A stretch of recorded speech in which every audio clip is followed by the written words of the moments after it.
Call myself the accidental entrepreneur. You have to be a street fighter.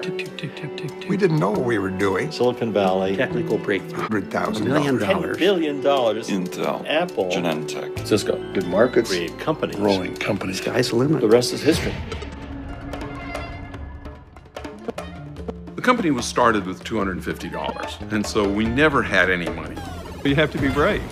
These are very fragile companies with a lot of things missing. Any new business seldom does what's written in the business plan. The risks were just enormous. You could walk down the street in 1976 and talk to 100 people and say, would you like a personal computer? And they'd go, well, what's that? Jobs and Wozniak came up to see me, and they were very unappealing. They were bearded, they didn't smell good, they dressed funny. But Woz had designed a really wonderful computer. I was convinced it was a big market just embryonically beginning. And when you see it, you know it. That just goes right through your bones. At the time we started Genentech, there was no such thing as genetic engineering. I said, what if God or Darwin won't let us make a new life form? But we had our breakthrough. It was a new idea, but it was a good one. If they hadn't stayed together, probably there'd be no silicon in Silicon Valley. Well, isn't it great if you can make money and change the world for the better at the same time? Technology is hypnotizing. It really is. And that's not new. It's always been that way. But regardless of how good your technology is, how brilliant your idea is, we mustn't forget that it's always people. The technology can be seductive, but if you don't understand the people component, it's not going to work.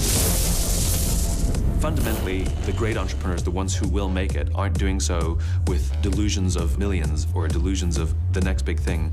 They do so because they love what they're doing, and the money and the success comes later. I do love what I do. I love what I'm doing. I'm passionate about what I do. It's almost a naive passion. There's an addiction to it. If I didn't get paid to do this, I'll probably figure out how to get paid to do this. I want to be an entrepreneur. I've worked on this so long. We're now seeing that sort of mad scramble to cash in on whether it's video games, a successful app. For years, I've done nothing but sleep, eat, and dream this machine. Now, you can launch the company in a couple weeks, basically for free. The cloud, it's one of the biggest buzzwords in technology. Nowadays, there seems to be an app for everything. I could come up with the next cool app. Dennis, how big do you think Foursquare is going to be? We are in a bubble. Aren't we too paranoid that we're in a bubble? There is definitely a euphoria around investing. This is just legitimized gambling. You take the money, you gotta kiss the ring.